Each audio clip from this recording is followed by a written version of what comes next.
Halo guys, balik lagi dalam channel gua.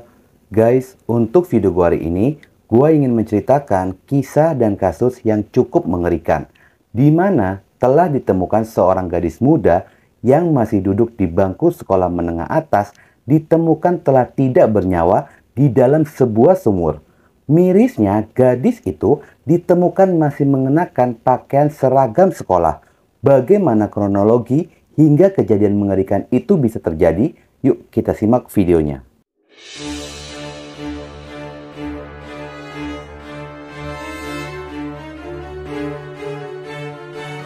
Kisah berawal pada hari Selasa, tanggal 13 Desember 2022, pagi harinya. Seorang gadis muda bernama Lydia Padmositinjak berusia 17 tahun, anak pertama dari 3 bersaudara, merupakan seorang pelajar kelas 2 SMK Nila Harapan. Dan seperti biasanya di pagi itu, dia pun mempersiapkan diri untuk berangkat ke sekolah. Lalu dia pun berpamitan kepada sang ibu. Dan seperti biasanya, sebelum berangkat ke sekolah, Lydia pun selalu mencium tangan sang ibu. Lantaran pada pagi itu, tangan sang ibu pun sedang kotor. Ibunya menyuruh tetap berangkat dan pergi ke sekolah. Namun pada saat itu, Lydia tetap memaksa dan tetap ingin mencium tangan sang ibu. Hingga akhirnya Lydia pun berangkat ke sekolah diantar oleh ayahnya tanpa mencium tangan sang ibu sebelumnya.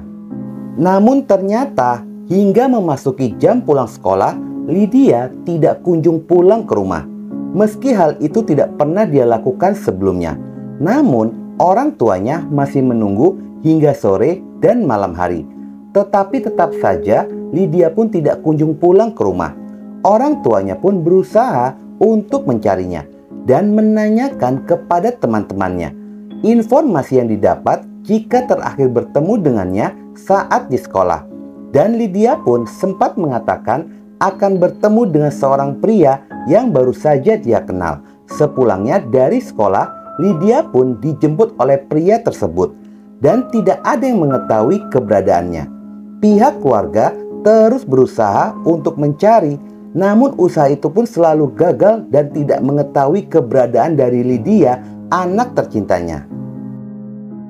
Lydia ini merupakan anak dari pasangan bapak bernama Sitinjak dan ibu bernama Nuraida Tamba. Menurut kesaksian dari sang ibu, jika di saat korban berpamitan akan pergi ke sekolah, tidak ada firasat buruk sedikit pun mengenai anaknya itu. Lantaran situasi di pagi itu tidak ada yang berbeda. Namun ada perubahan sikap dari Lydia yang memaksa ingin mencium tangan sang ibu meski sudah dikatakan jika tangannya sedang kotor. Namun ibunya tidak menganggap jika itu merupakan pertanda buruk dan terus berharap jika anaknya segera dapat ditemukan dalam kondisi sehat. Hari pun terus berlalu hingga memasuki 2 hari kemudian. Tepatnya pada hari Kamis tanggal 15 Desember 2022 pada jam 12.45 menit siang hari. Ada seorang warga bernama Mariati Silalahi. Saat itu dia bersama dengan kakak iparnya berada di ladang jagung milik mereka yang berada di Desa Serbajadi, Kecamatan Sunggal, Kabupaten Deli Serdang. Awalnya mereka ke ladang untuk memotong batang ubi. Namun saat akan pulang, mereka memarkirkan kendaraan sejenak di lokasi yang tidak jauh dari sumur. Kala itu, Mariati ingin mengecek air yang ada di dalam sumur. Sontak, hal itu pun sangat mengejutkannya ketika melihat ada kaki keluar dari dalam sumur yang ditutupi oleh ranting-ranting pohon. Temuan itu pun membuatnya berlari menjauhi lokasi dan melaporkannya kepada kepala desa. Adanya laporan itu pun perangkat desa segera meneruskan kepada pihak kepolisian. Polisi pun segera bergerak untuk mengamankan TKP dan melakukan evakuasi kepada tubuh korban. Sontak saja temuan itu pun sangat cepat menyebar dan menjadi perhatian warga sekitaran yang segera datang untuk melihat ke lokasi temuan. Pihak kepolisian pun segera melakukan evakuasi kepada tubuh korban.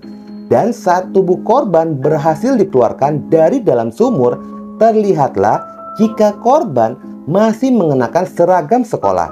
Meski berhasil melakukan evakuasi kepada tubuh korban, namun pihak kepolisian pun tidak berhasil menemukan adanya identitas diri pada tubuh korban. Selain itu, seragam sekolah yang dikenakan tidak ada identitas sekolahnya. Pada saat ditemukan, kondisi korban sudah membiru dan bengkak, serta sudah mengeluarkan aroma tidak sedap. Selain ditemukan jika leher korban terjerat oleh dasi dan terlihatlah jika hidung dan mulut korban pun masih mengeluarkan darah. Selain itu, kondisi korban saat ditemukan sedang datang bulan. Jika melihat kondisi korban, kuat dugaan korban pembunuhan. Pihak kepolisian pun mulai menggali keterangan dari saksi dan warga sekitaran, berharap adanya petunjuk mengenai identitas dari korban. Namun pada saat itu, usaha polisi pun sempat tidak berbuah hasil, lantaran warga sekitaran tidak ada yang mengenalinya. Hingga pada akhirnya, ada seorang pria bernama Alex yang datang untuk melihat temuan tersebut. Pria yang bernama Alex itu sengaja datang ke lokasi ketika mendengar adanya temuan sosok wanita berseragam sekolah berada di dalam sumur. Hal itu sengaja dia lakukan lantaran dia teringat cerita dari rekan kerjanya di sebuah pabrik sepatu. Pria itu menceritakan jika putri tercintanya sudah 2 hari tidak pulang ke rumah dan keberadaannya pun tidak diketahui. Ketika Alex memastikan kondisi korban, di saat itulah jika Alex sangat yakin jika itu adalah Lydia Sitinjak, anak temannya yang tidak lain adalah ayah dari korban. Adanya pengakuan itu pun pihak kepolisian segera menggali informasi dan mendalami kasusnya. Kabar temuan ini pun segera dikabari oleh Alex kepada ayah korban. Saat itu pun pecah tangisan sang ayah yang menerima kenyataan jika putri tercintanya sudah ditemukan dalam kondisi tidak bernyawa. Alex pun selaku teman melihat ayah korban menangis, dia pun ikut menangis. Untuk pemeriksaan lebih lanjut, tubuh korban pun segera dievakuasi dan dibawa ke Rumah Sakit Bayangkara Medan untuk pemeriksaan lebih lanjut. Pihak keluarga pun bergegas datang ke rumah sakit dan mereka pun langsung mengenalinya sebagai putri tercintanya, yakni Lydia Sitinjak. Setelah selesai dilakukan pemeriksaan pada tubuh korban pun segera dibawa untuk disemayamkan. Kabar duka ini banyak teman, kerabat, dan tetangga rumah datang dan menunggu kedatangan korban di rumah duka yang berada di Jalan Masjid, Gang Aman, Dusun 4, Desa Purwodadi, Deli Serdang. Pecah tangisan, teriakan histeris ketika ambulans datang lalu mengeluarkan peti yang membawa tubuh korban.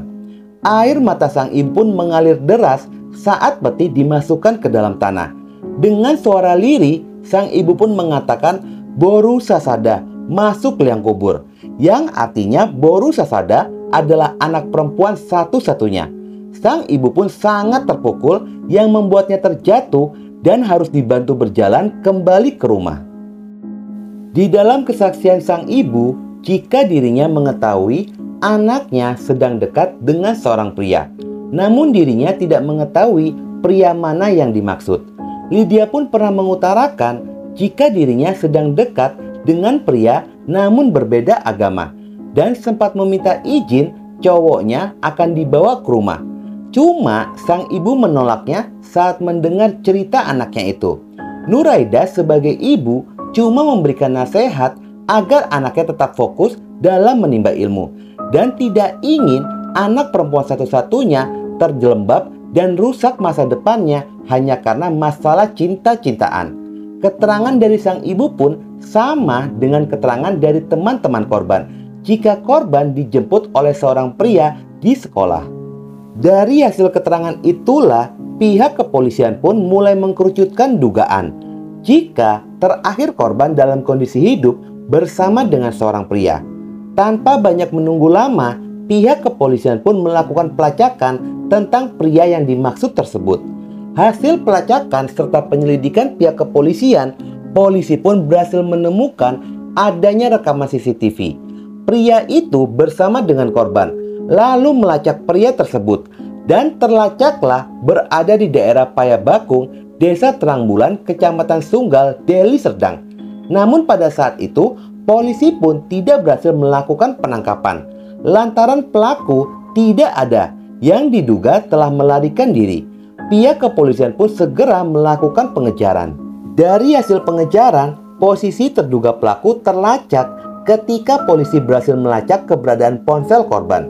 Dan akhirnya polisi pun berhasil mengetahui keberadaannya.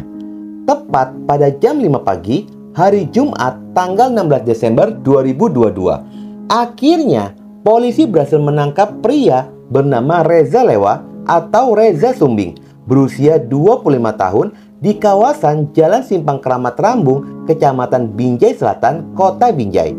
Selain mengamankan pelaku, pihak kepolisian pun berhasil menyita sejumlah barang bukti dari tangan pria tersebut.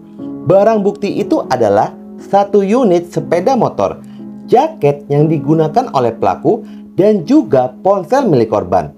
Di dalam interogasi itulah pelaku pun akhirnya mengakui perbuatannya sebagai pelaku pembunuhan kepada Lydia Sitinjak.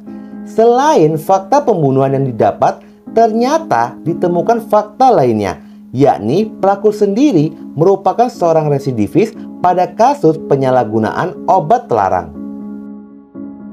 Pelaku pun menceritakan jika pertama kali mengenal korban berawal dari perkenalan melalui sosial media. Berawal dari perkenalan itu, mereka saling berkomunikasi satu sama lainnya. Hingga akhirnya mereka pun memutuskan untuk bertemu. Pelaku dan korban bertemu di Jalan Pasar Kecil Sunggal.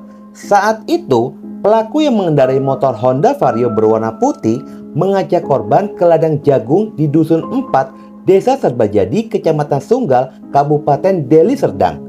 Setibanya di kebun jagung itu, keduanya pun duduk bersama di sebuah gubuk. Di dalam gubuk itulah pelaku menyatakan cinta dan menanyakan bersediakah korban menjadi kekasihnya. Namun saat itu korban pun hanya diam lalu berjalan ke arah ladang jambu. Pelaku pun segera menghampirinya dan kembali bertanya kepada korban sambil memegang tangan korban, apakah korban mau jadi kekasihnya. Spontan saja korban menarik tangannya sambil mengatakan kalimat yang membuat pelaku sakit hati. Ketika itu korban menyebut bahwa pelaku tidak sempurna dan tidak ada yang mau menjadi pacar pelaku.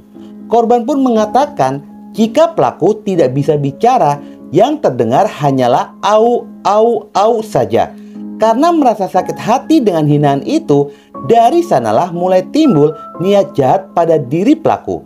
Pelaku kemudian menarik tali pada jaketnya lalu menjerat leher korban. Korban pun bergerak tidak beraturan hingga akhirnya gerakan itu pun berhenti dan korban kehilangan nyawanya. Pelaku yang melihat korban telah meninggal dunia, pelaku pun menjadi panik. Dia pun berinisiatif untuk membuang tubuh korban ke dalam sumur tua di sekitaran ladang jagung. Dia pun segera mengambil tas dan ponsel milik korban, lalu kembali ke rumahnya untuk mandi dan bersih-bersih. Setelahnya, dia pun pergi dari rumah menuju rumah kerabatnya yang berada di Jalan Seibahorok, Kecamatan Binjai Selatan, Kota Binjai. Sebelum tiba di rumah kerabatnya itu, pelaku membuang tas korban ke dalam sungai yang berada di Kampung Nangka untuk menghilangkan jejak kejahatannya. Dengan tertangkapnya pelaku pembunuhan ini membuat pihak keluarga merasa lega dan sangat berharap jika pelaku mendapatkan hukuman yang berat. Kasus ini pun sedang berjalan di ranah pihak kepolisian. Bakal ada fakta-fakta yang baru pada kasus ini. Sebaiknya jika ingin menolak cinta seseorang, jangan sampai menyinggung sesuatu yang menjadi kekurangan pada diri seseorang. Dampaknya sangat besar jika membuat orang sakit hati lalu menjadi gelap mata tanpa berpikiran panjang dan melakukan pembunuhan. Oke guys, sekian dulu video gue hari ini dan jangan lupa ikuti terus video gue. Oke?